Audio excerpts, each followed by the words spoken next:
Hello friend, स्वागत है आप सभी का अपने चैनल आज क्लास में। तो हम यहाँ पे लाइव आ चुके हैं, आप लोग भी लाइव आ जाइए ताकि आज का क्लास शुरू किया जाए।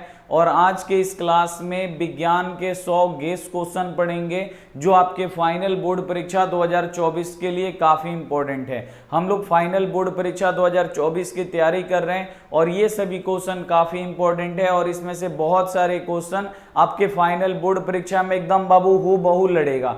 तो काफ़ी ज़्यादा इंपॉर्टेंट है ये क्लास। तो क्लास को आप लोग लाइक कर दीजिए, यानी वीडियो को आपको लाइक करना है। और चैनल को अभी तक आप सब्सक्राइब नहीं किए हैं, प्लीज़ आप लोग चैनल को सब्सक्राइब करके बेल आइकन को ऑल पे दबा लीजिए ताकि जब भी लाइव क्लास हो तो आपके पास नोटिफिकेशन पहुंचता रहे, ठीक है। और अभी तक आप हमारे व्हाट्सएप ग्रुप में नहीं जुड़े हैं, आप हमारे व्हाट्सएप ग्रुप में जुड़ जाइए। हम यहाँ पे अपना व्हाट्सएप नंबर यहाँ पे हम लिख देते हैं, ठीक है। चलिए यहाँ पे हम अपना व्हाट्सएप नंबर लिख देते हैं। ये व्हाट्सएप नंबर है 8789307304, ठीक है। ये व्हाट्सएप नंबर है, इस पे आपको हाई लिख के भेजना है। जैसे ही आप लोग हाई लिख के भेजिएगा, इधर से वो लिंक जाएगा, लिंक को दबा के आपको ग्रुप में जुड़ जाना है, ठीक है। तो चलिए यहाँ पे हम लोग 100 गेस क्वेश्चन पढ़ेंगे जो 100% लड़ने वाला क्वेश्चन है, यानी बहुत ज्यादा इंपॉर्टेंट क्वेश्चन पढ़ने वाले हैं। तो सभी बच्चे आप लोग रेडी हो जाइए, वीडियो को एक बार अपने दोस्तों में शेयर कर दीजिए ताकि वो लोग भी जुड़ जाएं। चलिए क्लास को हम बाबू शुरू करते बिना टाइम वेस्ट किए हुए, और आपको काफी अच्छी तरीके से समझाया जाएगा। ये नहीं कि एकदम, देखिए पढ़ाई दो तरीका से होता है। एक आदमी आके फटाफट पढ़ा के चला गया, आप लोग समझिए ना समझिए वो अलग बात है। दूसरा आदमी वो होता है जो पढ़ाता है और आपको थोड़ा सा टाइम लगेगा। टाइम क्या, जितना में वो भी पढ़ाते हैं उतना समय में हम भी पढ़ाते हैं। तो अगर आप लोग समझ के पढ़िएगा बाबू तो कोई भी दिक्कत नहीं होगा। अगर आप लोग फटाफट वाला काम करिएगा तो बाबू ये दिक्कत है, बहुत दिक्कत का काम है, ठीक है। तो आप लोगों को क्या करना है, पढ़ना है तो बिल्कुल समझ के पढ़ना है ताकि उससे रिलेटेड अगर घुमा के भी क्वेश्चन आ जाए तो आप लोगों को बना ले, ठीक है। ये आपको रटना नहीं है, आपको बिल्कुल समझ के पढ़ना है। चलिए सभी बच्चे आप लोग जल्दी से लाइव आइए, क्लास को हम क्या करते हैं बाबू शुरू करते हैं, ठीक है। एक बार नाम ले लेते हैं। माफिया बहुत ही बढ़िया, साक्षी, रोहित, साकिब बहुत बढ़िया। चलिए जल्दी माफिया, प्रदीप, मिराज भाई, ब्यूटी बहुत बढ़िया, जोगेंद्र भाई बहुत बढ़िया, गौतम, रॉयल भाई बहुत बढ़िया, अमरजीत, सपना चौधरी, नीलेश, अंकित बहुत बढ़िया। तो चलिए सभी बच्चे यहाँ पे आ चुके हैं। मुस्कान खातून, शाहिद, सबीना बहुत बढ़िया। सभी बच्चे आप लोग जल्दी से आ जाइए, क्लास को बाबू हम यहाँ पे शुरू करते हैं। आ भी चुके हैं। पहला नंबर क्वेश्चन देखिए जो बोर्ड परीक्षा में आता है, इंपॉर्टेंट बाबू क्वेश्चन पढ़ा रहे हैं और सभी क्वेश्चन आपको याद होना चाहिए। 100 को क्वेश्चन पढ़ाएंगे और पूरा समझा के पढ़ाएंगे, ठीक है। ये नहीं कि पढ़ा के भाग गए, वैसा काम नहीं करेंगे, पूरा समझा के पढ़ेंगे। और आपका भी ये हक बनता है कि आप लोगों को जो समझ में नहीं आया उसे आप लोग समझिए और उसे नोटबुक पे लिख के याद करिए, तभी बाबू आपका पढ़ाई स्ट्रांग होगा और फाइनल बोर्ड परीक्षा में आपका अच्छा नंबर आएगा, ठीक है। तो जो हम यहाँ पे बात बता रहे हैं आपको समझना पड़ेगा। क्वेश्चन है कि ग्लूकोज में कार्बन के कितने परमाणु होते हैं, ये एक क्वेश्चन आता है। दूसरा आपसे क्वेश्चन पूछता है कि ग्लूकोज में हाइड्रोजन के कितने परमाणु होते हैं। तीसरा आपसे क्वेश्चन पूछता है कि ग्लूकोज में ऑक्सीजन के कितने परमाणु होते हैं। तो जब ऐसा क्वेश्चन आएगा एक एक को आप लोग याद रखिएगा। मान लीजिए कार्बन का नहीं आया, यहाँ पे हाइड्रोजन का दे दिया, तो कैसे आपको पता चलेगा। तो आप लोग पूरा जब तक डिटेल में नहीं पढ़िएगा तब तक आपको नहीं समझ में आएगा। तो सबसे पहले ग्लूकोज का रासायनिक सूत्र क्या होता है ये भी पूछ लिया जाता है, आपको याद रखना है। C6H12 और O6 होता है, इसे आपको याद रखना है। तो बोल रहे हैं यहाँ पे कि ग्लूकोज में कार्बन के कितने परमाणु होते हैं। तो ग्लूकोज में कार्बन के कितने होते हैं, 6 होते हैं। तो कार्बन का पूछा है तो कार्बन का 6 होगा, डी वाला ऑप्शन बिल्कुल सही हो जाएगा। लेकिन इसी क्वेश्चन में पूछता कि ग्लूकोज में हाइड्रोजन के कितने परमाणु होते हैं। तो ग्लूकोज में हाइड्रोजन के कितने होते हैं, तो हाइड्रोजन के 12 होते हैं, इसे आपको याद रखना है। और ग्लूकोज में ऑक्सीजन के कितने होते हैं ये भी पूछा गया है, तो ऑक्सीजन के कितने होते हैं, 6 होते हैं, इसे आपको याद रखना है, काफी ज्यादा इंपॉर्टेंट है, ठीक है। तो कार्बन का यहाँ पे पूछा गया तो डी वाला ऑप्शन बिल्कुल सही हो जाएगा। अगला क्वेश्चन आप लोग देखिए कि कौन सा गैस उत्सर्जित होती है जब धातु जल के साथ अभिक्रिया करता है। काफी ज्यादा इंपॉर्टेंट है कि जब धातु जल के साथ अभिक्रिया करता है तो कौन सा गैस निकलता है। धातु और अधातु चैप्टर का जब ऑब्जेक्टिव हम आपको पढ़ाए अभी 3-4 दिन हुआ, उसी में हम आपको क्या किए थे ये बताए थे क्वेश्चन। अगर आप लोग वो चैप्टर बहुत ही अच्छी तरीके से पढ़े होंगे तो आप लोग 100% बता दीजिएगा कि कौन सी गैस उत्सर्जित होती है जब धातु जल के साथ अभिक्रिया करता है। तो धातु जब जल के साथ अभिक्रिया करता है तो आपको याद रखना है हाइड्रोजन गैस निकलता है। कौन? तो H2 गैस निकलता है, इसे आपको याद रखना है। H2 का मतलब क्या हुआ? हाइड्रोजन। हाइड्रोजन गैस निकलता है, इसे आपको याद रखना है। अगला क्वेश्चन देखिए, अगला क्वेश्चन काफी इंपॉर्टेंट है कि कौन सा पादप हार्मोन पत्तियों को मुरझाने के लिए उत्तरदायी है, या कौन सा पादप हार्मोन है जो पत्तियों की वृद्धि को रोक देता है, कौन वृद्धि रोधक हार्मोन है, ऐसे क्वेश्चन आ सकता है। या कौन से हार्मोन के कारण पत्तियां झड़ जाती हैं, पत्तियां विलगित हो जाती हैं,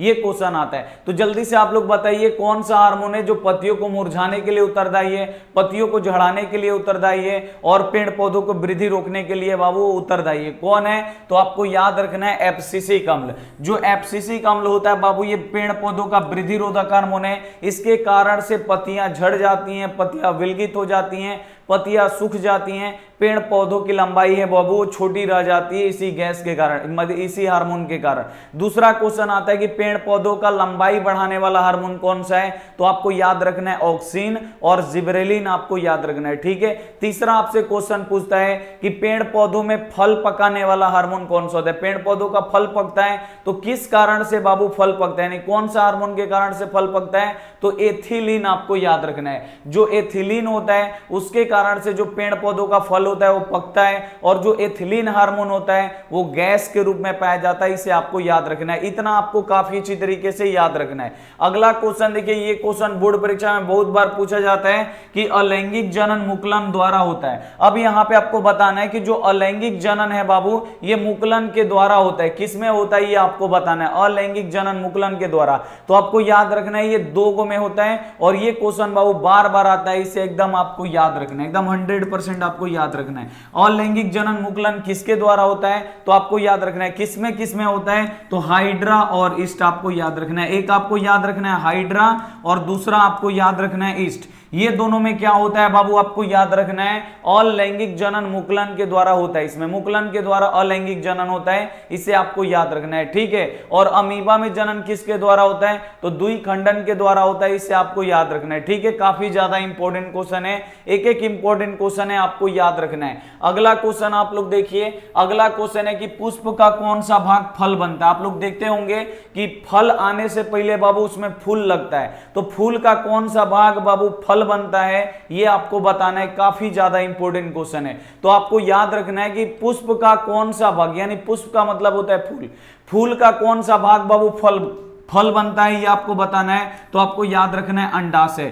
जो पेड़ पौधे के फूल में जो अंडाशय होते हैं वही क्या होते हैं बाबू, फल का आकार लेते हैं, वही फल बनते हैं, जिससे हम लोग क्या करते हैं, खाते हैं। इसे आपको याद रखना है, काफी ज्यादा इंपॉर्टेंट है। सभी इंपॉर्टेंट क्वेश्चन है बाबू मेरे, आपको इसे याद रखना है, ठीक है। अगर बात मानते हैं हमारा तो आप लोग ये सभी क्वेश्चन एकदम 100% याद रखिएगा। अगला क्वेश्चन देखिए, 6 नंबर क्वेश्चन है कि वायुमंडल में किस रंग का प्रकीर्णन अधिक होता है? ये आपको सभी बच्चों को पता होगा, क्योंकि काफी अच्छी तरीके से बताए हैं कि वायुमंडल में किस रंग का प्रकीर्णन अधिक होता है। तो नीला रंग का प्रकीर्णन अधिक होता है, इसीलिए जो हमारा आकाश है बाबू नीला दिखाई देता है, इसे आपको याद रखना है। यानी नीला रंग का प्रकीर्णन सबसे अधिक होता है। अगर आपसे कोई पूछ दे कि किस रंग का प्रकीर्णन सबसे कम होता है, तो आपको याद रखना है बाबू लाल रंग का जो बाबू प्रकीर्णन होता है वो सबसे कम होता है, इसे आपको याद रखना है। और किस रंग का प्रकीर्णन सबसे अधिक होता है? तो नीले रंग का बाबू प्रकीर्णन सबसे अधिक होता है, इसीलिए हमारा आकाश कैसा दिखाई देता है, नीला रंग का दिखाई देता है, इसे आपको याद रखना है। अगला क्वेश्चन देखिए,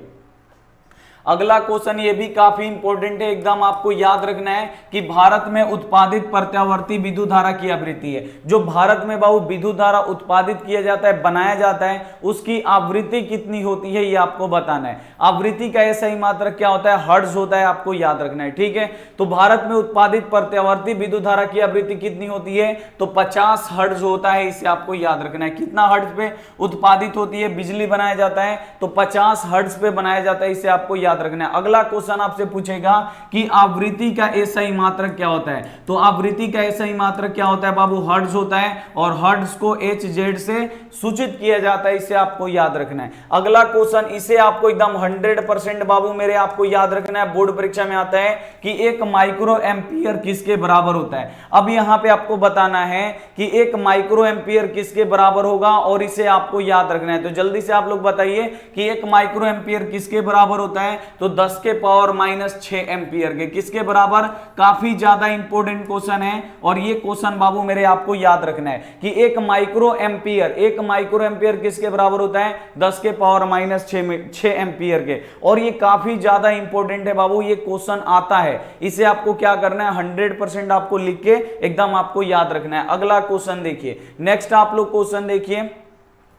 अगला क्वेश्चन है यहाँ पे 9 नंबर की, निम्नलिखित में से कौन से यंत्र का उपयोग रक्त दाब मापने में किया जाता है। रक्त दाब मापना यानी ब्लड प्रेशर को मापने में किस यंत्र का हम लोग उपयोग करते हैं। और ये क्वेश्चन बाबू फर्स्ट टर्मिनल एग्जाम में भी आया था, काफी ज्यादा इंपॉर्टेंट है। बीपी किस यंत्र के द्वारा मापा जाता है, तो ये आपको याद रखना है, स्फाइग्नो मैनोमीटर आपको याद रखना है। जो बीपी मापने वाला मशीन होता है उसका नाम क्या होता है, स्फाइग्नो मैनोमीटर होता है। और एक स्वस्थ मनुष्य है उसका बीपी कितना होता है आपको याद रखना है, 120/80 mmHg होता है, इसे आपको याद रखना है। ठीक है, एक स्वस्थ आदमी का बीपी इतना होता है, जिसमें प्रांकुंचन दाब ये कितना होता है, 120 होता है, और अनुशीतलन दाब कितना होता है, 80 होता है। ट्रिक बताए थे ना, अ से अनुशीतलन, अ से 80। अनुशीतलन कितना होता है, 80, और प्रांकुंचन कितना होता है, 20। एक याद रहेगा, दूसरा ऑटोमेटिक आपको याद हो जाएगा। ठीक है, तो ये काफी ज्यादा इंपॉर्टेंट है, आपको याद रखना है। अगला क्वेश्चन देखिए, ये भी काफी ज्यादा बार बोर्ड परीक्षा में पूछा जाता है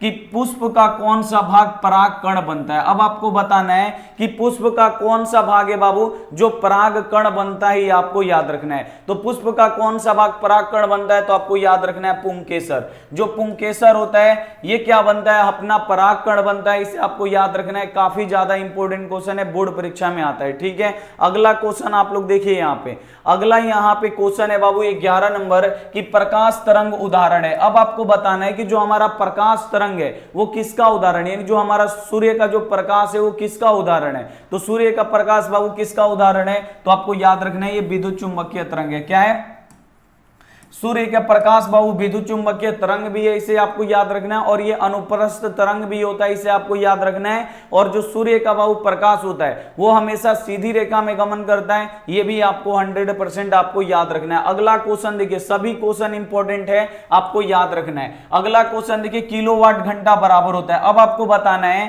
कि किलोवाट घंटा ये किसके बराबर होता है, ये आपको बताना है। 1 किलोवाट घंटा किसके बराबर होता है, किलोवाट घंटा किसके बराबर होता है, ये आपको याद रखना है। तो किलोवाट घंटा 1 यूनिट के बराबर होता है, इसे आपको याद रखना है। यहां पे ए वाला ऑप्शन क्या हो जाएगा, यहां पे बिल्कुल से हो जाएगा। ठीक है, किलोवाट घंटा किसके बराबर होता है, क्वेश्चन आ जाएगा किलोवाट घंटा किसके बराबर होता है, तो आपको याद रखना है ये 1 यूनिट के बराबर होता है। ठीक है, 1 यूनिट के बराबर। 1000 किलोवाट अगर हम 1 घंटा यूज करेंगे तो कितना यूनिट उठता है, तो आपको याद रखना है 1 यूनिट उठता है। ठीक है, आपको याद रखना है। नेक्स्ट आप लोग क्वेश्चन देखिए, काफी ज्यादा इंपॉर्टेंट क्वेश्चन है, 13 नंबर भी।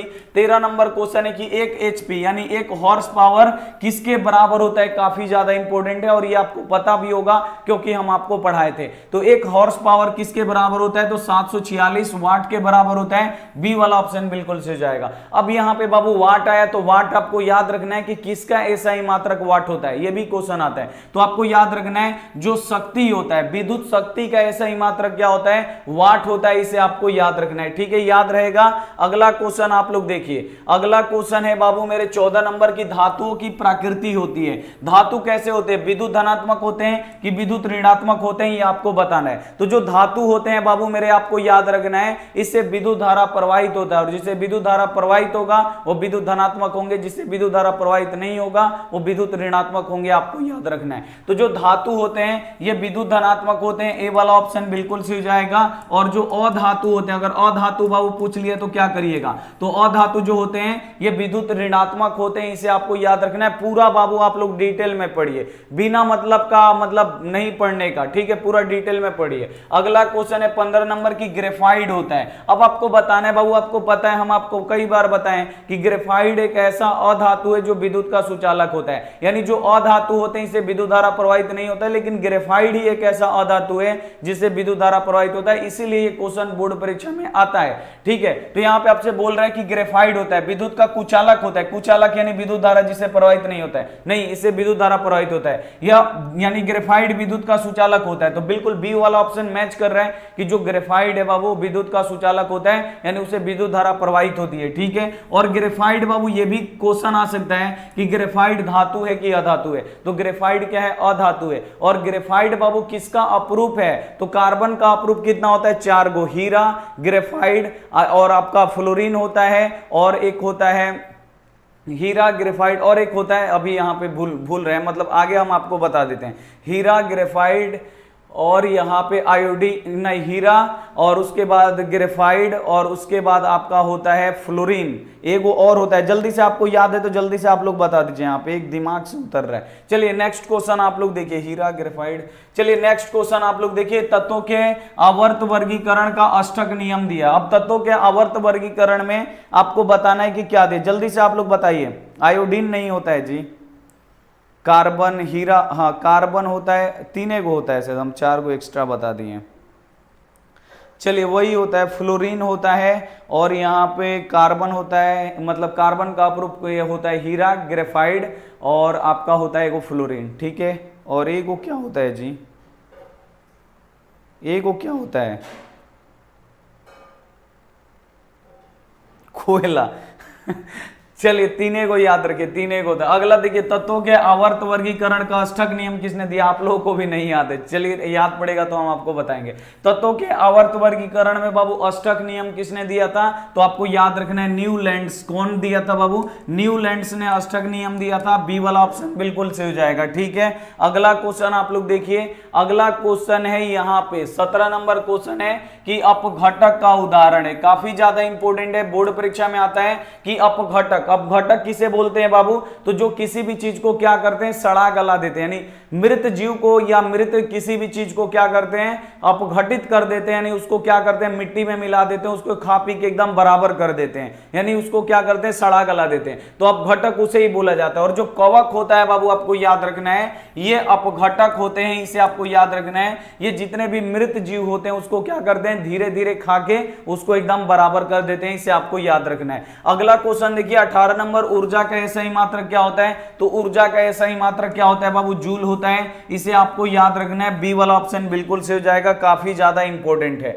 अगला क्वेश्चन आप लोग देखिए, ये भी आपको याद रखना है, बोर्ड परीक्षा में आता है, 3 गो आपको याद रखना है। एक तो आता है 1 माइक्रो एम्पियर 10 के पावर -6 एम्पियर, दूसरा आपका आता है 1 पिकोमीटर किसके बराबर होता है, ये भी क्वेश्चन बार बार आता है कि 1 पिकोमीटर किसके बराबर होता है, तो 10 के पावर -10 मीटर के बराबर होता है, इसे आपको याद रखना है, ठीक है। 1 पिकोमीटर किसके बराबर होता है, तो 10 के पावर -10 मीटर के बराबर होता है, इसे आपको याद रखना है।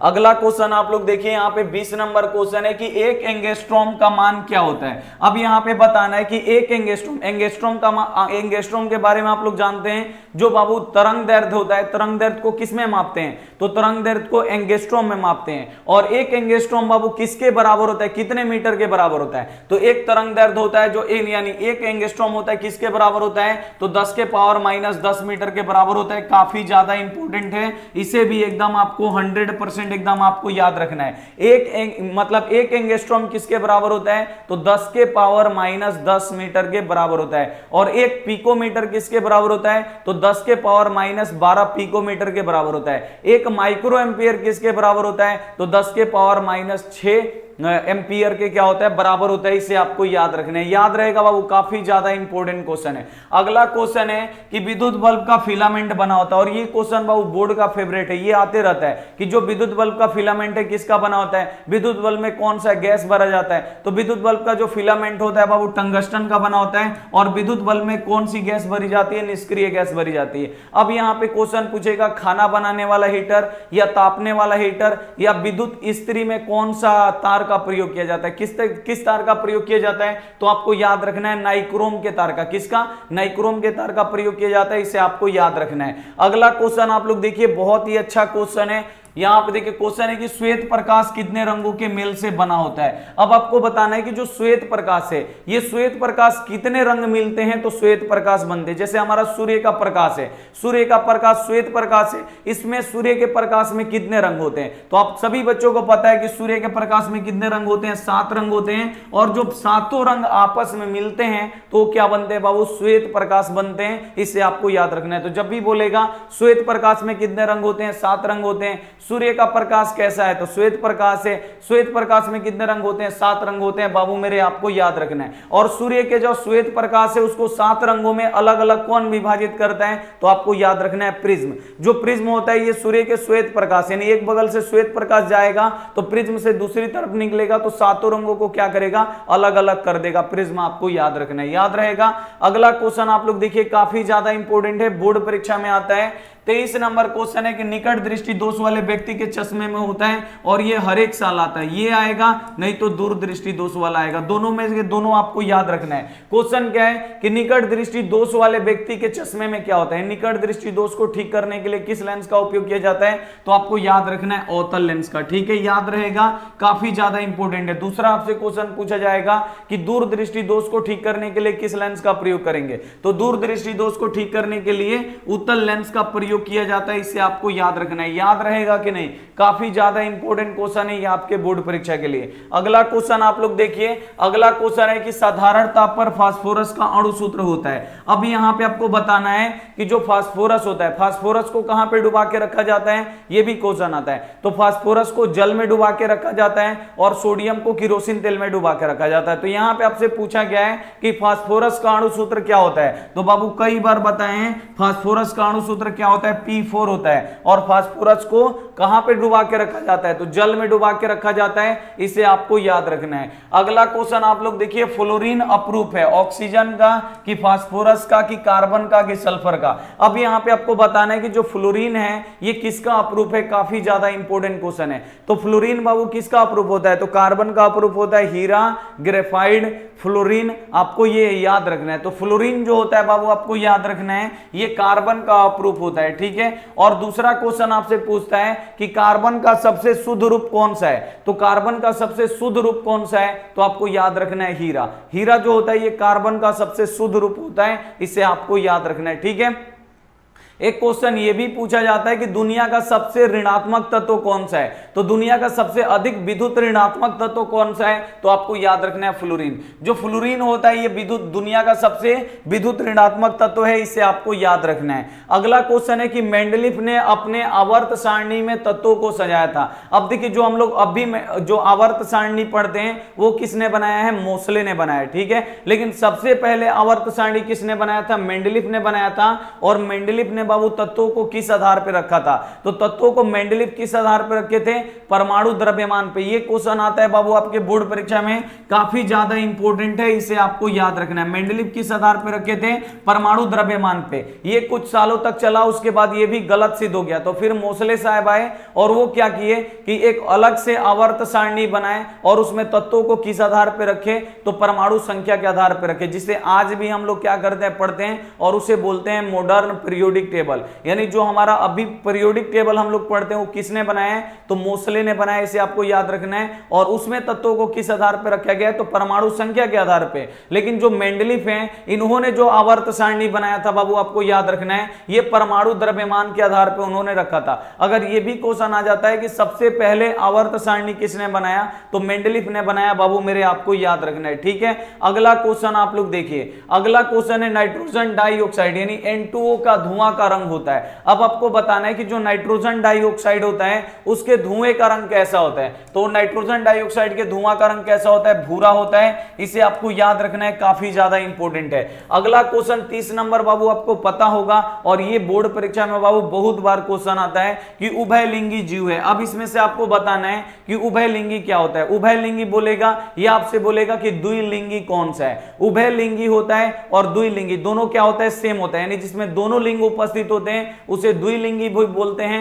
और उभयलिंगी भी बोलते हैं। इसे आपको याद रखना है। और उभयलिंगी कौन सा होता है, केचुआ होता है। इसे आपको याद रखना है, ए वाला ऑप्शन बिल्कुल से जाएगा। दूसरा आपसे क्वेश्चन पूछेगा कि जो केचुआ होता है ये किससे श्वसन करता है। जैसे मनुष्य फेफड़ा से करता है, मछलियां गिल से यानी गलफड़े से करती हैं, तो केचुआ किससे श्वसन करता है ये आपसे पूछेगा। तो केचुआ बाबू किससे श्वसन करता है, तो जो उसका स्किन होता है यानी जो उसका त्वचा होता है उससे श्वसन करता है। इसे आपको याद रखना है, बहुत ज्यादा इंपॉर्टेंट क्वेश्चन है, बोर्ड परीक्षा में ये आ सकता है। नेक्स्ट आप लोग क्वेश्चन देखिए, अगला क्वेश्चन है बाबू कि निम्नलिखित में से कौन उपधातु है। अब इसमें आपको बताना है कि कौन इसमें उपधातु है। उपधातु किसे कहते हैं, तो जिसमें धातु और अधातु दोनों के गुण पाए जाते हैं वो क्या होता है, उपधातु होता है। और उपधातु कौन सा होता है बाबू, आपको याद रखना है एंटीमनी। जो एंटीमनी होता है बाबू ये उपधातु होता है। और एंटीमनी का बाबू यहां पे संकेत क्या होता है, तो एसबी होता है। इसे आपको याद रखना है, ठीक है। डी वाला ऑप्शन यहां पे क्या हो जाएगा, बिल्कुल से हो जाएगा। एंटीमनी जो होता है ये उपधातु होता है, इसे आपको याद रखना है, काफी इंपॉर्टेंट है। और एंटीमनी का यहां पे बाबू संकेत क्या होता है, एसबी होता है। इसीलिए बाबू मेरे इसे आपको याद करना पड़ेगा, ठीक है, फाइनल बोर्ड परीक्षा में आता है। अगला क्वेश्चन आप लोग देखिए 32 नंबर, काफी ज्यादा इंपॉर्टेंट है।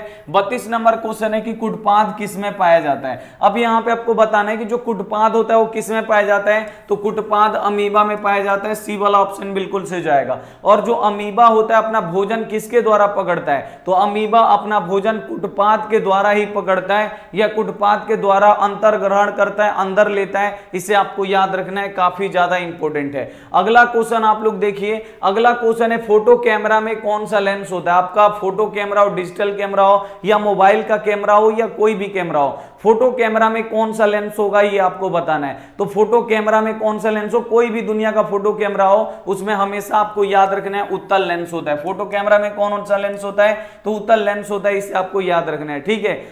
और हमारा जो नेत्र होता है, आंख होता है, ये भी मतलब किसका मानव नेत्र में भी कौन सा लेंस होता है, उत्तल लेंस ही होता है। और फोटो कैमरा बाबू किसको देखकर बना है, तो जो हमारा आंख है इसी को देखकर फोटो कैमरा बना है। इसे आपको याद रखना है, ठीक है। अगला क्वेश्चन देखिए, काफी इंपॉर्टेंट है, 34 नंबर कि वायुमंडल में ऑक्सीजन गैस की उपस्थिति है। O2 का मतलब होता है ऑक्सीजन। अब यहां पे आपको बताना है कि वायुमंडल में ऑक्सीजन कितना प्रतिशत पाया जाता है। तो वायुमंडल में आपको याद रखना है कि जो ऑक्सीजन है ये लगभग 21% पाया जाता है। इसे आपको याद रखना है। और नाइट्रोजन गैस कितना पाया जाता है, जो नाइट्रोजन गैस होता है सबसे अधिक ये 78% पाया जाता है। और जो कार्बन डाइऑक्साइड होता है, कार्बन डाइऑक्साइड ये कितना पाया जाता है, तो 0.03% पाया जाता है। इसे आपको याद रखना है। और ये भी क्वेश्चन आता है कि चिप्स के पैकेट में, कुरकुरा के पैकेट में किसको भरा जाता है, तो यही नाइट्रोजन गैस को ही भरा जाता है, जो वायुमंडल में सबसे अधिक पाया जाता है, 78%। इसे आपको याद रखना है, ठीक है। अगला क्वेश्चन आप लोग देखिए, मनुष्य के शरीर की सबसे बड़ा अंग कौन सा है। दो को क्वेश्चन पूछता है। एक क्वेश्चन पूछता है मनुष्य के शरीर का सबसे बड़ा अंग कौन सा है। दूसरा आपसे क्वेश्चन पूछेगा मनुष्य के शरीर का सबसे बड़ा यहां पे ग्रंथि कौन सा है। तो ग्रंथि पूछेगा तो उसका अलग आंसर होगा, अंग पूछेगा तो उसका अलग आंसर होगा। तो यहां पे मनुष्य के शरीर का सबसे बड़ा अंग पूछा है बाबू, तो अंग क्या होता है, अपना त्वचा होता है। इसे आपको याद रखना है। जो स्किन होता है बाबू, देखिए सब जगह स्किन है,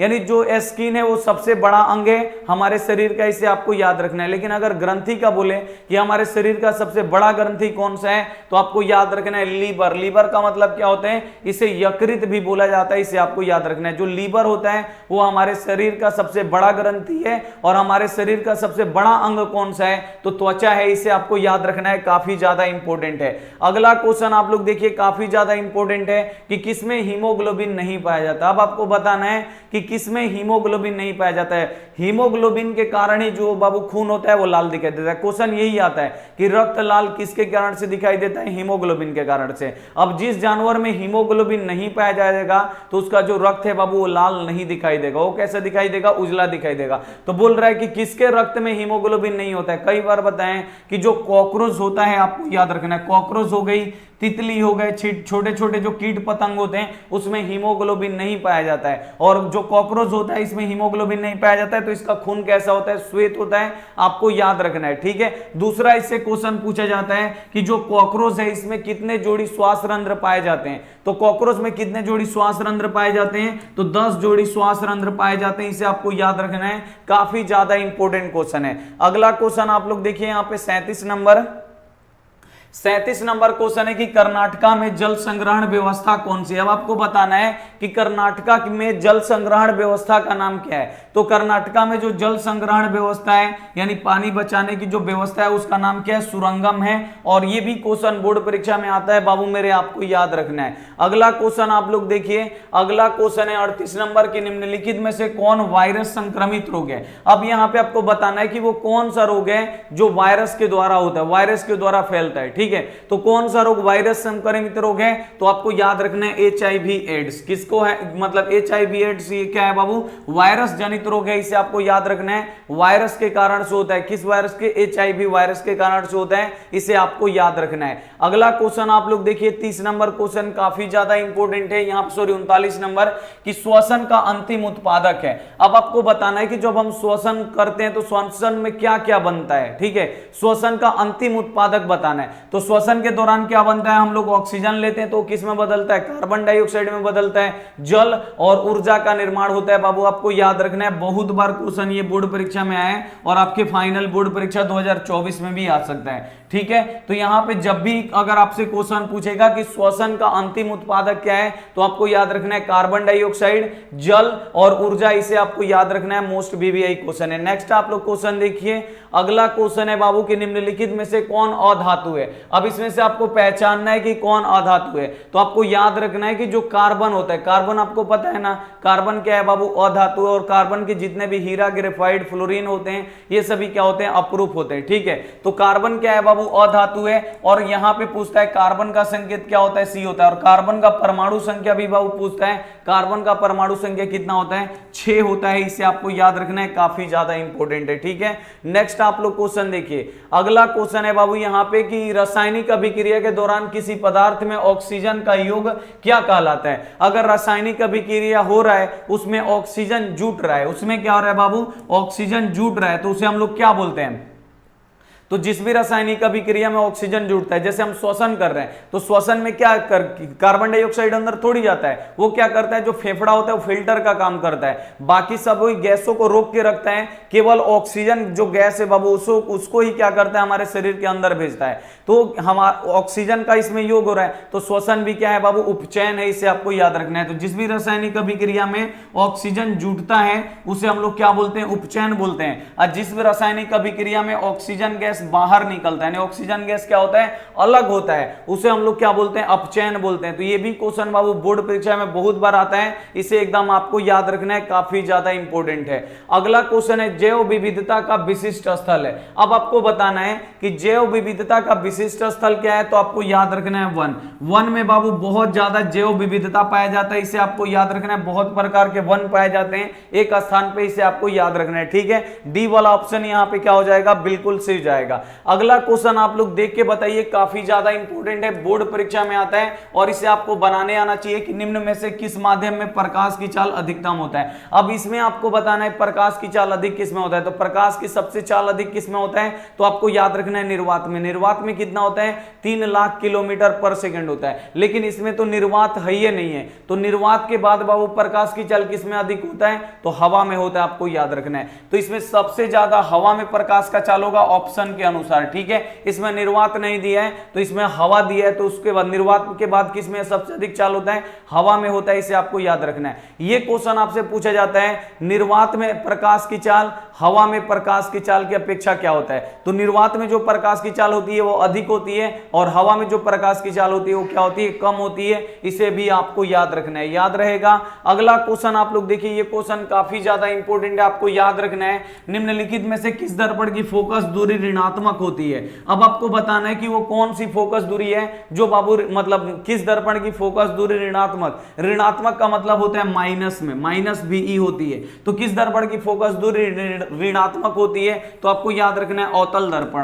अवतल दर्पण हो या अवतल लेंस हो, दोनों का फोकस दूरी ऋणात्मक होता है, इसे आपको याद रखना है। और उत्तल दर्पण हो या उत्तल लेंस हो, दोनों का फोकस दूरी क्या होता है? धनात्मक होता है, इसे आपको याद रखना है। तो यहां पे बाबू बोल रहे हैं किस दर्पण की फोकस दूरी धनात्मक होता है, धनात्मक पूछा है ना, तो धनात्मक किसका होगा? उत्तल दर्पण का होगा। बी वाला ऑप्शन बिल्कुल सही जाएगा। अगर ऋणात्मक बोलता तो आपको याद रखना है ऋणात्मक किसका होता है? अवतल दर्पण का। ठीक है, अगला क्वेश्चन आप लोग देखिए, इसका बाबू ट्रिक से बताए हैं और आपको याद करवाए हैं, गलती नहीं होना चाहिए। सामान्य अनुशीतलन रक्तदाब होता है, और यह भी क्वेश्चन बोर्ड परीक्षा में आता है कि सामान्य अनुशीतलन दाब कितना होता है। तो अ से अनुशीतलन, अ से क्या होता है? 80 होता है, आपको याद रखना है। तो अनुशीतलन पूछा है तो अनुशीतलन कितना होगा? 80 mmHg होगा।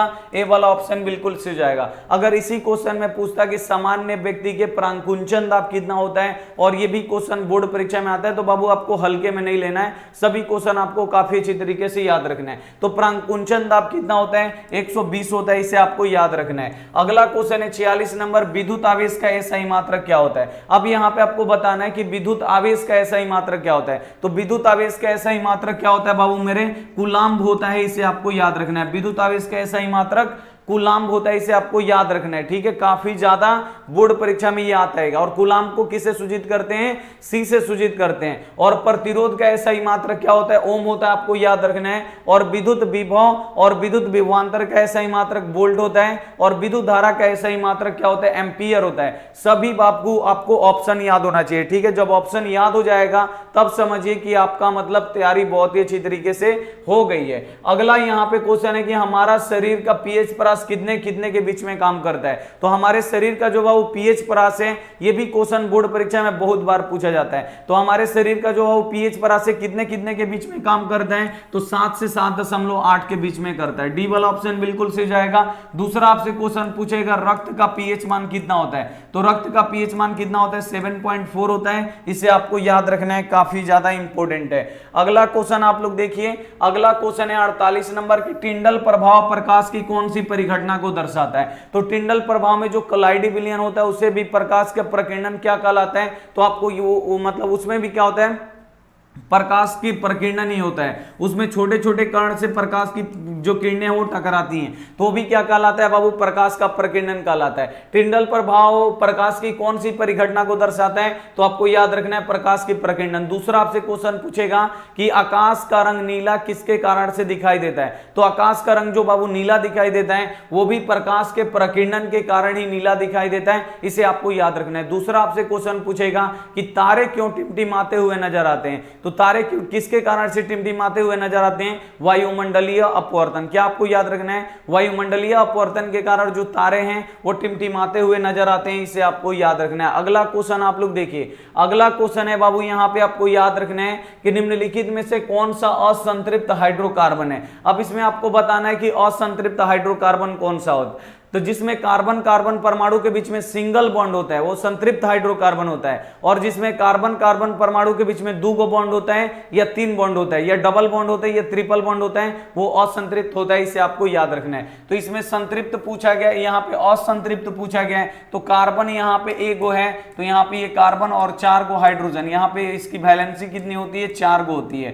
तो यहाँ पे 4 गो ये हाइड्रोजन हो गया। ठीक है, तो ये सिंगल बॉन्ड से सब जुड़ा है तो ये संतृप्त होगा। इसको चेक कर लीजिए, कार्बन 2 गो है और इसका संयोजी कितना होगा बाबू? ये 4 गो का होगा। ठीक है, तो यहाँ पे 2 गो होते हैं, यहाँ पे बीच में डबल बॉन्ड आएगा, इधर से 2 गो और इधर से 2 गो। कार्बन का 1 2 3 4 गो हो गया, और ये हाइड्रोजन, यहाँ पे हाइड्रोजन, यहाँ पे हाइड्रोजन, यहाँ पे हाइड्रोजन, 4 गो हाइड्रोजन और 2 गो बाबू कार्बन। इसमें कार्बन कार्बन परमाणु के बीच में डबल बॉन्ड आ रहा है, तो जब बाबू डबल बॉन्ड आएगा तो आपको याद रखना है ये क्या है बाबू? हम लोग का असंतृप्त हाइड्रोकार्बन है। ठीक है, double bond carbon carbon carbon के बीच में है या ट्रिपल बॉन्ड कार्बन कार्बन के बीच में है तो क्या होगा, असंतृप्त होगा। इसे आपको याद रखना है, काफी ज्यादा इंपॉर्टेंट है। अगला क्वेश्चन बाबू ये काफी ज्यादा इंपॉर्टेंट है, आपको ध्यान से देखना है कि निम्न में से कौन आहार श्रृंखला का निर्माण करता है। अब इसमें से आपको बताना है बाबू कि आहार श्रृंखला इसमें से कौन बनाता है। सभी बच्चे जल्दी से बताएंगे। घास गेहूं खाता है? नहीं खाता है। घास कौन खाती है बाबू? बकरी खाती है। और बकरी को कौन खाता है? मानव खाता है। तो यहाँ पे आहार श्रृंखला बन रहा है। ऐसे ही बाबू आपको बना के देख लेना है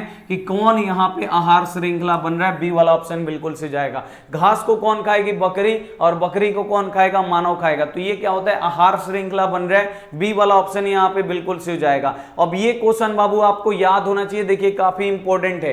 51 नंबर यहाँ पे क्वेश्चन है कि आधुनिक आवर्त सारणी में समूहों की संख्या कितनी है। समूह क्या होता है बाबू? तो आपको याद रखना है वर्ग। वर्ग को ही क्या बोला जाता है? ध्यान से आप लोग देखिएगा, नहीं तो गलती कर दीजिएगा। वर्ग को ही बाबू क्या बोला जाता है? समूह बोला जाता है। इसे आपको याद रखना है। और आधुनिक आवर्त सारणी में बाबू वर्गों की संख्या कितनी है? तो आपको याद रखना है, कई बार बताएं। वर्ग यानी समूह, समूहों की संख्या कितनी है? 18 है। यानी वर्गों की संख्या कितनी है? 18। इसे आपको याद रखना है। दूसरा आपसे क्वेश्चन पूछता है आधुनिक आवर्त सारणी में आवर्तों की संख्या कितनी है?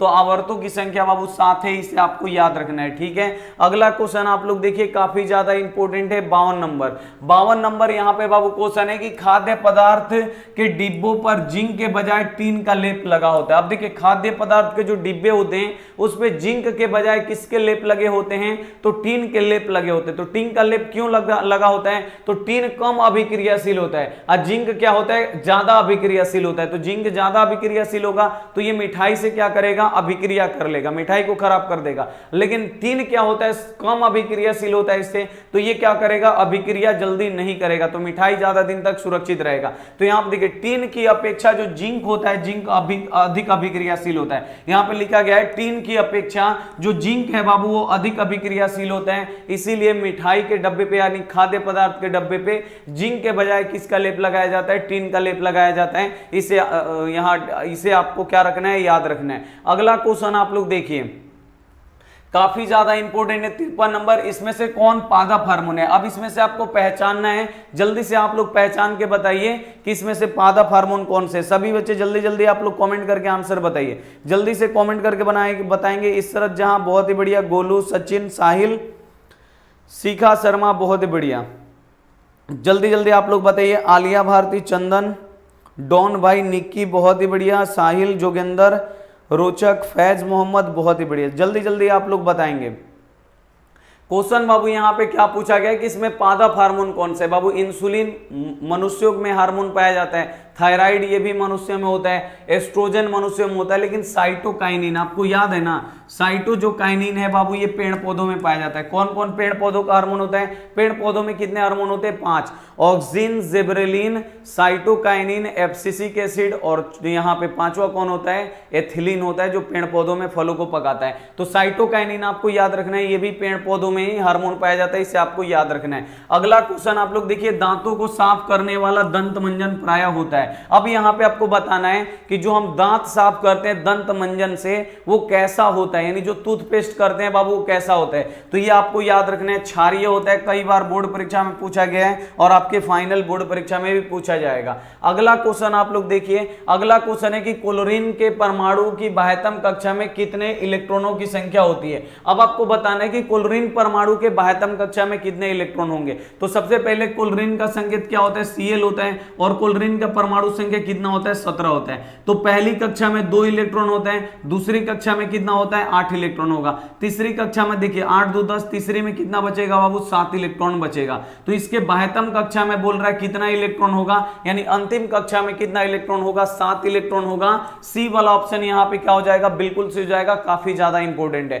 समझ में आया? इसका परमाणु, क्लोरीन का परमाणु संख्या याद है ना, 17 होता है। पहला कक्षा में कई गो इलेक्ट्रॉन? 2 गो इलेक्ट्रॉन। दूसरा कक्षा में कई गो इलेक्ट्रॉन होता है? 8 गो इलेक्ट्रॉन होता है। और तीसरा कक्षा में कितना? अब यहाँ पे देखिए 8 2 10 हो गया, 17 में से तो 10 गो लिखा गया, बचा कितना? 7। तो अंतिम कक्षा में 7 गो इलेक्ट्रॉन होगा, इसे आपको याद रखना है, ठीक है। अगला क्वेश्चन आप लोग देखिए, अगला क्वेश्चन भी कई बार हम आपको बताएं, निम्नलिखित में से कौन सा संबंध सत्य है। अब इसमें से आपको बताना है कि कौन सा संबंध बाबू सत्य है। तो सत्य बाबू कौन सा है? तो आपको याद रखना है V equal to I R, यही क्या होता है ओम का नियम होता है, आपको याद रखना है क्या होता है V equal to I R होता है और यही क्या होता है सही होता है। अब कहीं कहीं पे क्या करता है R का मान निकाल देता है, तो यहाँ पे V आई इधर गुणा करे इधर आके भाग करेगा, V बटा आई इक्वल टू आर, अब इसे सीधा करके यहाँ पे लिख देगा R इक्वल टू क्या होता है V बटा आई होता है। तो ये भी कहीं कहीं पे देता है, आपको याद रखना है मेन फॉर्मूला यही होता है V equal to I R होता है, इसे आपको याद रखना है, काफी ज्यादा इंपॉर्टेंट है।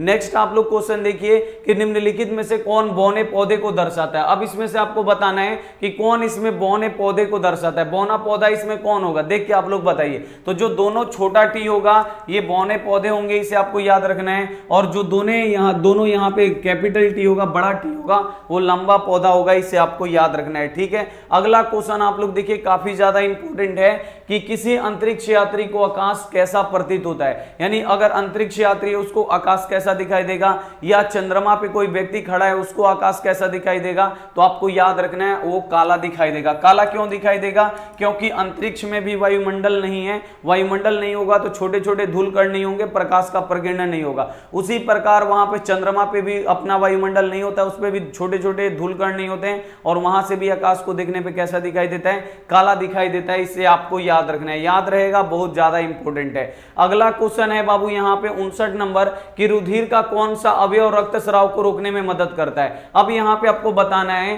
कि रुधिर का वो कौन सा अवयव है जो रक्त स्राव को बाबू रोकता है। रक्त स्राव का मतलब अगर उंगली कट जाता है तो वहां पे वो थक्का बना देगा और वहां पे ब्लड को रोक देगा। तो कौन बनाता है, आपको याद रखना है, वो प्लेटलेट्स बनाता है। कौन बनाता है, प्लेटलेट्स बनाता है, इसे आपको याद रखना है। और जो रुधिर होता है बाबू, रुधिर का यहाँ पे देखिए जो खून होता है वो लाल किसके कारण से होता है, हीमोग्लोबिन के कारण से होता है, ये भी आपको याद रखना है। और ये वाला तो आपको 100% आपको याद रखना है, 60 नंबर। ठीक है, 60 नंबर क्वेश्चन है कि एल्केन का सामान्य सूत्र होता है। तो एल्केन पहला पूछता है, एल्केन का सामान्य सूत्र, दूसरा एल्कीन का पूछता है, चौथा एल्काइन का पूछता है। तो आपको याद रखना है एल्केन जो होता है, एल्केन का सामान्य सूत्र होता है CnH2n+2। क्या होता है, CnH2n+2 होता है, इससे आपको याद रखना है एल्केन का। एल्कीन का क्या होता है, आपको यहां पे लिख देते हैं, एल्कीन का बाबू यहां पे क्या होता है, सामान्य सूत्र CnH2n होता है, इसे आपको याद रखना है। और एल्काइन का क्या होता है, आपको याद रखना है, एल्काइन का आपको याद रखना है, एल्काइन का फॉर्मूला होता है CnH2n-2।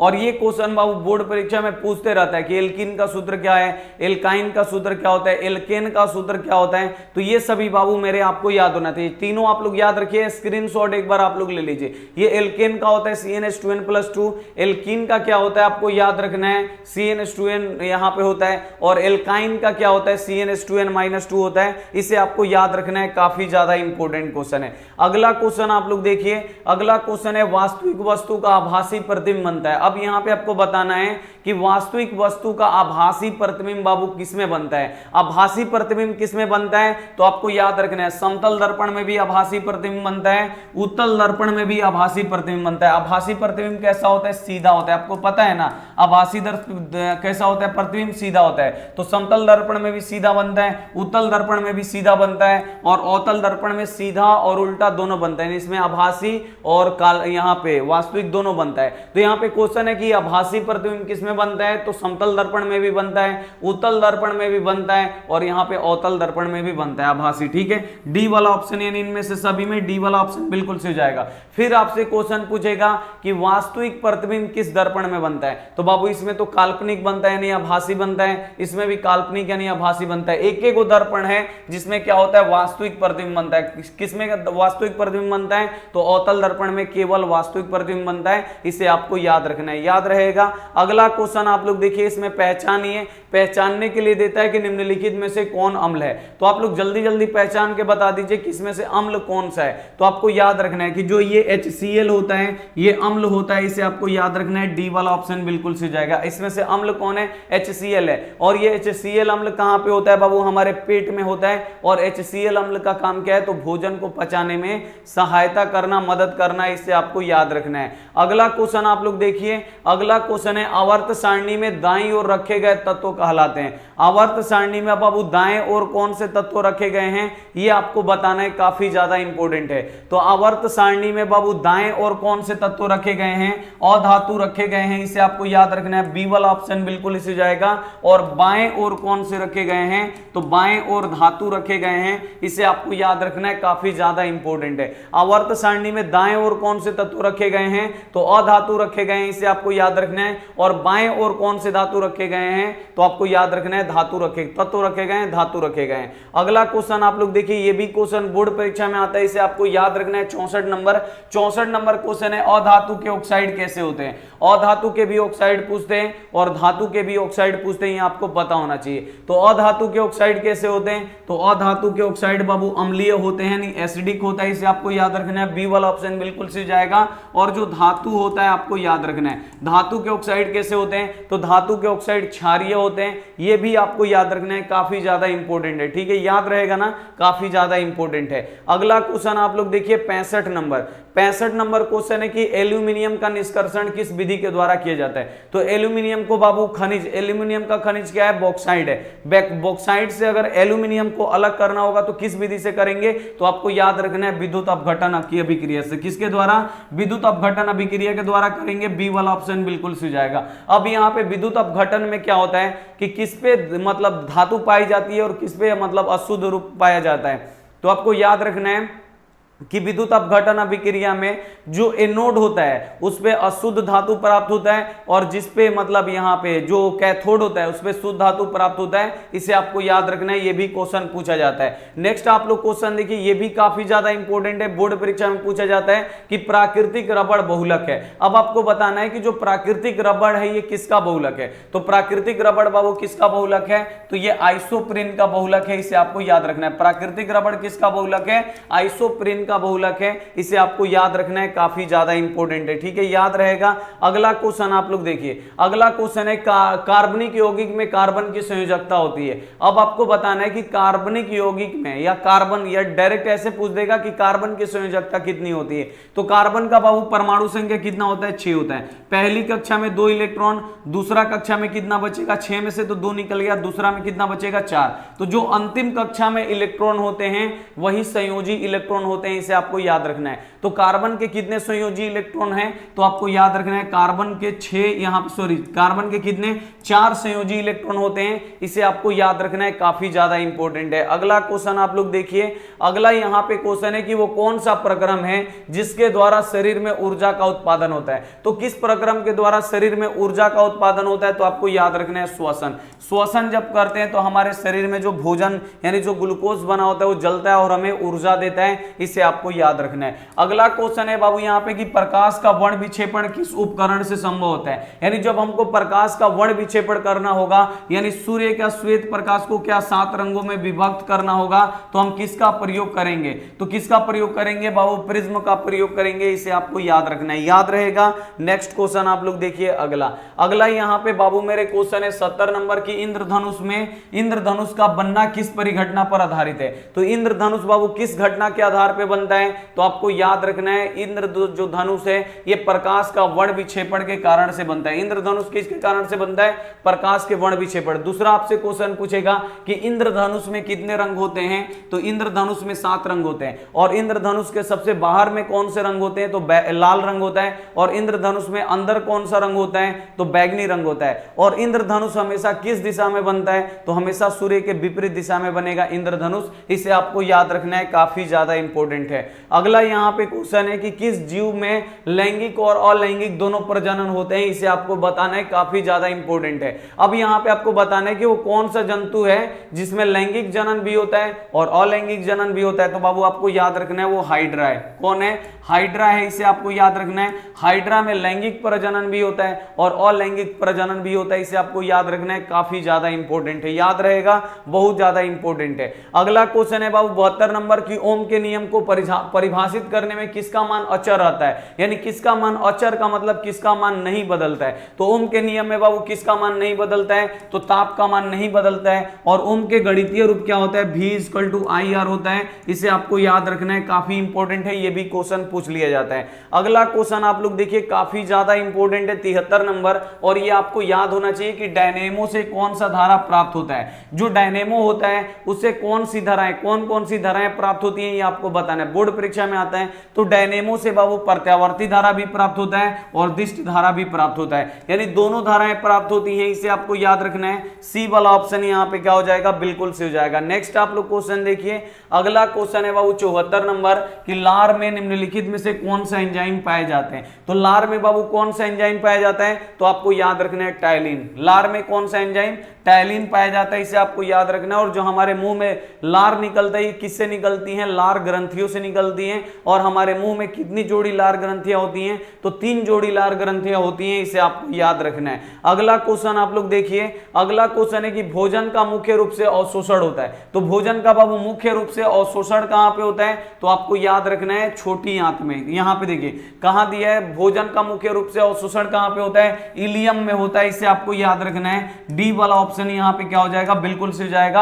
और भोजन पूरी तरीके से कहां पे पचता है, तो जो भोजन है बाबू ये पूरी तरीके से हमारी छोटी आंत में पचता है, इसे आपको याद रखना है, काफी ज्यादा इंपॉर्टेंट है। अगला क्वेश्चन आप लोग देखिए, अंतःस्रावी ग्रंथियां होती हैं। अब यहां पे आपको बताना है कि जो अंतःस्रावी ग्रंथियां होती हैं ये कैसी होती हैं। तो अंतःस्रावी ग्रंथियां जो होती हैं नलिका विहीन होती है। नलिका विहीन का मतलब बाबू इसमें नलिकाएं नहीं पाई जाती हैं, नलिका विहीन होती हैं। और दूसरा क्वेश्चन आपसे पूछा जाएगा कि अंतःस्रावी ग्रंथियों से क्या स्रावित होता है, या हार्मोन कहां से स्रावित होता है। तो जो हार्मोन होता है बाबू ये अंतःस्रावी ग्रंथियों से स्रावित होती हैं, इसे आपको याद रखना है, काफी ज्यादा इंपॉर्टेंट क्वेश्चन है। नेक्स्ट आप लोग क्वेश्चन देखिए, अगला क्वेश्चन है लैंगरहैंस की द्वीपिकाएं पाई जाती है। अब आपको बताना है कि जो लैंगरहैंस की द्वीपिकाएं हैं ये कहां पे पाई जाती हैं, तो ये अग्न्याशय में पाई जाती हैं, इसे आपको याद रखना है, काफी ज्यादा इंपॉर्टेंट क्वेश्चन है।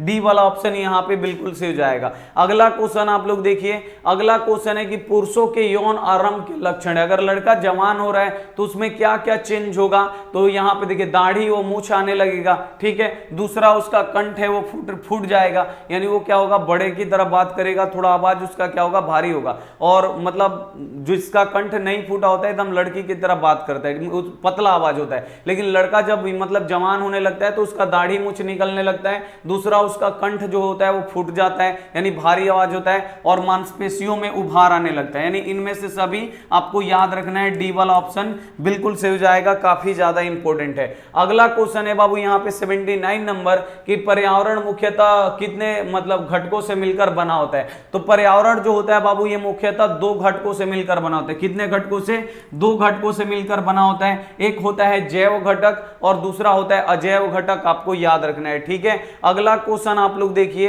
अगला क्वेश्चन है 200 सेंटीमीटर से अधिक वर्षा वाले क्षेत्र को क्या कहते हैं। जहां पे बाबू पानी 200 सेंटीमीटर से अधिक होता है उस क्षेत्र को हम लोग क्या बोलते हैं, तो उस क्षेत्र को हम लोग क्या बोलते हैं बाबू, तो उसे हम लोग नम क्षेत्र बोलते हैं। क्या बोलते हैं, यहाँ पे नम क्षेत्र बोलते हैं, यानी वहां पे बहुत ज्यादा यहाँ पे पानी हो रहा है, ठीक है, नम क्षेत्र बोलते हैं। यहाँ पे ए वाला ऑप्शन बिल्कुल यहाँ पे सही हो जाएगा। अगला क्वेश्चन आप लोग देखिए, अगला क्वेश्चन है निम्नलिखित में से कौन उत्सर्जी अंग है। अब यहाँ पे आपको बताना है बाबू उत्सर्जी अंग कौन सा होता है। तो उत्सर्जी अंग कौन सा होता है बाबू, हमारा वृक्क होता है, यानी किडनी होता है। ए वाला ऑप्शन यहाँ पे बिल्कुल से हो जाएगा। और यहाँ पे क्वेश्चन आता है कि हमारे शरीर में कितनी किडनियां मतलब कितनी किडनी होती है, तो एक जोड़ी देगा या 2 आपको ऑप्शन में देगा। एक जोड़ी में कितना होता है, 2 ही होता है, या तो 2 किडनी होगा या तो एक जोड़ी आपको देगा ऑप्शन में। तीसरा आपसे क्वेश्चन पूछेगा कि जो वृक्क होता है उसका आकार कैसा होता है, तो वृक्क का आकार सेम के बीच के समान होता है, आपको याद रखना है, ठीक है। नेक्स्ट आप लोग क्वेश्चन देखिए, अगला क्वेश्चन है कि समतल दर्पण द्वारा बना प्रतिबिंब होता है। समतल दर्पण में काल्पनिक प्रतिबिंब बनता है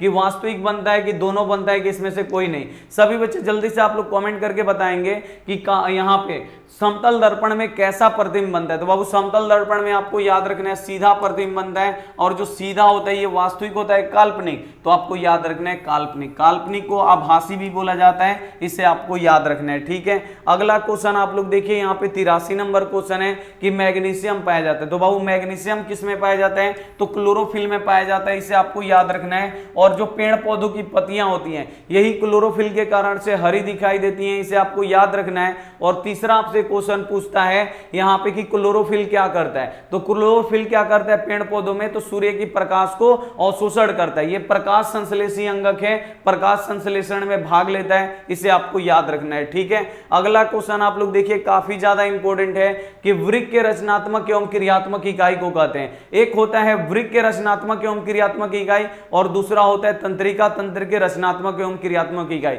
और ये दोनों क्वेश्चन बाबू बोर्ड परीक्षा में पूछे जाते हैं, इसे आपको याद रखना है। तो वृक्क के रचनात्मक एवं क्रियात्मक इकाई को क्या बोलते हैं, तो आपको याद रखना है, वृक्क के रचनात्मक एवं क्रियात्मक इकाई को नेफ्रॉन बोलते हैं। डी वाला ऑप्शन बिल्कुल सही जाएगा। दूसरा आपसे क्वेश्चन दे देगा कि तंत्रिका तंत्र के रचनात्मक एवं क्रियात्मक इकाई को क्या कहते हैं, तो तंत्रिका तंत्र के रचनात्मक एवं क्रियात्मक इकाई को क्या बोलते हैं, न्यूरॉन बोलते हैं, इसे आपको याद रखना है। और हमारे शरीर की सबसे लंबी कोशिका कौन सी होती है, तो तंत्रिका कोशिका होती है, इसे आपको याद रखना है। अगला क्वेश्चन आप लोग देखिए, अगला क्वेश्चन है बाबू मेरे यहाँ पे कि दांतों को साफ करने वाला दंत मंजन प्राय होता है। तो दांतों का जो साफ करने वाला दंत मंजन होता है कैसा होता है, क्षारीय होता है। ए वाला ऑप्शन बिल्कुल सही हो जाएगा। अगला क्वेश्चन यहाँ पे देखिए, क्वेश्चन है बाबू यहाँ पे कि आधुनिक आवर्त सारणी में समूहों की संख्या कितनी होती है। समूह कितने होते हैं बाबू, यानी वर्ग कितने होते हैं, 18 होते हैं। और जो आवर्त होते हैं बाबू कितने होते हैं, 7 होते हैं, इसे आपको याद रखना है। अगला क्वेश्चन आप लोग देखिए, काफी ज्यादा इंपॉर्टेंट है कि मलेरिया उत्पन्न करने वाला मच्छर, यानी मलेरिया किस मच्छर के काटने से उत्पन्न होता है, यह भी क्वेश्चन आता है। तो मलेरिया किस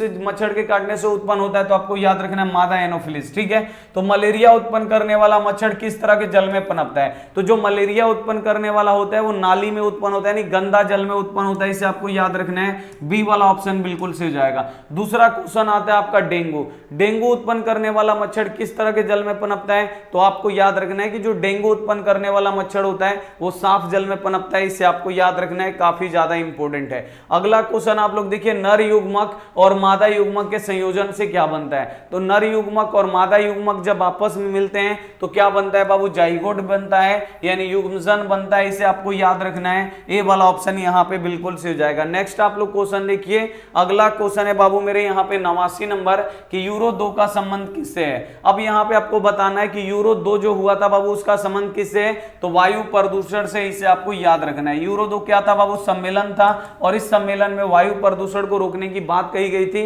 इसे आपको याद रखना है, याद रहेगा। नेक्स्ट क्वेश्चन आप लोग देखिए, अगला क्वेश्चन है बाबू 90 नंबर, जो काफी ज्यादा इंपॉर्टेंट है कि पौधों में जनन अंग कहां पे पाए जाते हैं। जो पौधे होते हैं बाबू इसमें जनन अंग कहां पे पाए जाते हैं, तो पौधों में जनन अंग कहां पे पाए जाते हैं, तो पुष्पों में पाए जाते हैं, यानी उसके फूलों में पाए जाते हैं, इसे आपको याद रखना है, काफी ज्यादा इंपॉर्टेंट है। ठीक है, नेक्स्ट आप लोग क्वेश्चन देखिए, अगला क्वेश्चन है बाबू यहाँ पे 91 नंबर कि मनुष्य के मस्तिष्क को कितने भागों में बांटा गया है। जो मनुष्य का मस्तिष्क है इसको हम कितने भागों में बांट सकते हैं, तो मनुष्य के मस्तिष्क यानी दिमाग को कितने भागों में बांटे जाते हैं, 3 भागों में बांटे जाते हैं, इसे आपको याद रखना है। और मनुष्य का जो बाबू दिमाग है उसका वजन कितना होता है, 1.4 kg या आपको 1400 ग्राम आपको याद रखना है। ठीक है, नेक्स्ट आप लोग क्वेश्चन देखिए, काफी ज्यादा इंपॉर्टेंट है, बोर्ड परीक्षा में आता है कि स्त्रियों में लिंग गुणसूत्र होता है। तो स्त्रियों में लिंग गुणसूत्र क्या होता है, XX होता है। और दूसरा क्वेश्चन ये आता है कि किसमें लिंग गुणसूत्र का पूर्ण जोड़ा पाया जाता है, तो किसमें लिंग गुणसूत्र का पूर्ण जोड़ा पाया जाता है, तो स्त्रियों में पाया जाता है, इसे आपको याद रखना है। और पुरुषों का बाबू लिंग गुणसूत्र क्या होता है, तो जो नर होते हैं पुरुष होते हैं उसका लिंग गुणसूत्र क्या होता है, XY होता है, इसे आपको याद रखना है, याद रहेगा। अगला क्वेश्चन आप लोग देखिए, अगला क्वेश्चन है यहाँ पे कि पानी से भरी बाल्टी कम गहरा दिखाई देना क्या कारण है, या पेंसिल का पानी में पेंसिल जब रखते हैं तो टूटा हुआ दिखाई देता है, तो आपको याद रखना है। या तालाब का जो पानी है वो कम गहरा दिखाई देना किसके कारण से होता है, तो ये सभी प्रकाश के अपवर्तन के कारण से होता है। ए वाला ऑप्शन यहाँ पे बिल्कुल से हो जाएगा। नेक्स्ट आप लोग क्वेश्चन देखिए, अगला क्वेश्चन है बाबू यहाँ पे 94 नंबर कि एक साधारण प्रिज्म कितने सतहों से घिरा होता है, यानी जो एक साधारण प्रिज्म होता है ये कितने सतहों से घिरा होता है। तो साधारण प्रिज्म जो होता है बाबू ये 5 सतहों से घिरा होता है, एक वो प्रिज्म 5 सतहों से घिरा होता है। और प्रिज्म का बाबू अपवर्तन कोण कितने डिग्री का होता है, तो ये 60 डिग्री का होता है, इसे आपको याद रखना है। ठीक है, अगला क्वेश्चन आप लोग देखिए, अगला क्वेश्चन है कि इंद्रधनुष में भीतरी हिस्सा में कौन सा रंग होता है, तो इंद्रधनुष के सबसे भीतर में कौन सा रंग होता है, आपको याद रखना है बैगनी। कौन सा रंग होता है, बैगनी होता है। और इंद्रधनुष के सबसे बाहर कौन सा रंग होता है, लाल रंग होता है, इसे आपको याद रखना है। अगला देखिए क्वेश्चन, अगला क्वेश्चन है कि तरंग दैर्ध्य को सामान्यतः व्यक्त किया जाता है, यानी तरंग दैर्ध्य को बाबू हम किस में मापते हैं, तो तरंग दैर्ध्य को आपको याद रखना है कि तरंग दैर्ध्य को एंगस्ट्रॉम में मापते हैं, डी वाला ऑप्शन यहाँ पे बिल्कुल इस हो जाएगा। और यहाँ पे एंगस्ट्रॉम को वैसे सूचित किया जाता है, इसे आपको याद रखना है, ठीक है। अगला क्वेश्चन आप लोग देखिए, स्पेक्ट्रम में किस रंग के किरण का झुकाव अधिक होता है। अब आपको बताना है कि जो स्पेक्ट्रम है उसमें किस रंग के किरण का झुकाव अधिक होता है, तो आपको याद रखना है बैगनी। बैगनी रंग के किरण का झुकाव अधिक होता है और लाल रंग के किरण का झुकाव कम होता है, इसे आपको याद रखना है। अगला क्वेश्चन है कि प्रकाश के किस रंग का प्रकीर्णन सबसे कम होता है, यानी आपको बताना है कि किस रंग का प्रकीर्णन बाबू सबसे कम होगा, तो ये आपको याद रखना है नीला। नीले रंग का प्रकीर्णन जो होता है बाबू ये सबसे कम होता है। और अरे एक सेकंड, किस रंग का प्रकीर्णन कम होता है, तो जो नीला रंग है इसका जो प्रकीर्णन होता है बाबू आपको याद रखना है ये अधिक होता है। क्या होता है, नीले रंग का प्रकीर्णन अधिक होता है। कम पूछा गया तो आपको याद रखना है लाल। जो लाल रंग है इसका प्रकीर्णन क्या होता है बाबू, सबसे कम होता है। डी वाला ऑप्शन यहाँ पे बिल्कुल से जाएगा। अगला क्वेश्चन देखिए, अगला क्वेश्चन है बाबू यहाँ पे कि कौन अजैव निम्नकरणीय कचरा है। अजैव का मतलब होता है बाबू जो कभी सड़ता गलता नहीं है, तो इसमें अजैव कौन होगा आपको याद रखना है। टिश्यू पेपर जो खाना खा के हाथ पोंछते हैं वो क्या हो जाएगा, यहाँ पे सड़ गल जाएगा। केला का छिलका सड़ गल जाएगा, लेकिन जो प्लास्टिक होता है बाबू ये सब कभी भी सड़ता गलता नहीं है, तो ये क्या हो जाएगा, अजैव निम्नकरणीय हो जाएगा, इसे आपको याद रखना है। और जो सड़ गल गया वो क्या हो गया, जैव निम्नकरणीय हो गया, इसे आपको याद रखना है, ठीक है। अगला क्वेश्चन आप लोग देखिए, अगला क्वेश्चन है 50 नंबर, निकट दृष्टि दोष के निवारण के लिए किस लेंस का प्रयोग करते हैं, अवतल लेंस का प्रयोग करते हैं। बी वाला ऑप्शन बिल्कुल से जाएगा। और निकट दृष्टि दोष के लिए किसका करते हैं, तो निकट दृष्टि दोष में, अरे यार एक सेकंड, निकट दृष्टि दोष में अवतल लेंस का, और दूर दृष्टि दोष में किसका, तो दूर दृष्टि दोष में उत्तल लेंस का। तीसरा आपका क्वेश्चन आता है कि जरा दृष्टि दोष, जरा दृष्टि में क्या होता है कि निकट का भी नहीं दिखाई देता है, दूर का भी नहीं दिखाई देता है, तो उसमें कौन सा लेंस लगाते हैं, बाइफोकल लेंस लगाते हैं, यानी ये को चश्मा है बाबू, तो इसमें दोनों लेंस लगा देते हैं, उत्तल लेंस अवतल लेंस दोनों लगा देते हैं। अब बेलनाकार लेंस का प्रयोग कहां पे होता है, तो जहां पे एक ही वस्तु कई जगह पे दिखाई देगा उसे हम लोग को वहां पे बेलनाकार लेंस का प्रयोग करते हैं, इसे आपको याद रखना है, ठीक है। तो काफी इंपॉर्टेंट 100 ऑब्जेक्टिव क्वेश्चन कराए थे। सुबह में 6 बजे आपका सब्जेक्टिव होगा, आप लोग जरूर जुड़िएगा। सोशल साइंस का होगा, आप लोग जरूर जुड़िएगा। काफी इंपॉर्टेंट सब्जेक्टिव क्वेश्चन भी आपको करवाया जाएगा, तो आप लोग जरूर जुड़िए और आप लोग पढ़ाई जरूर करिए, क्योंकि यही सब क्वेश्चन आपके फाइनल बोर्ड परीक्षा में आते हैं, काफी महत्वपूर्ण, ठीक है।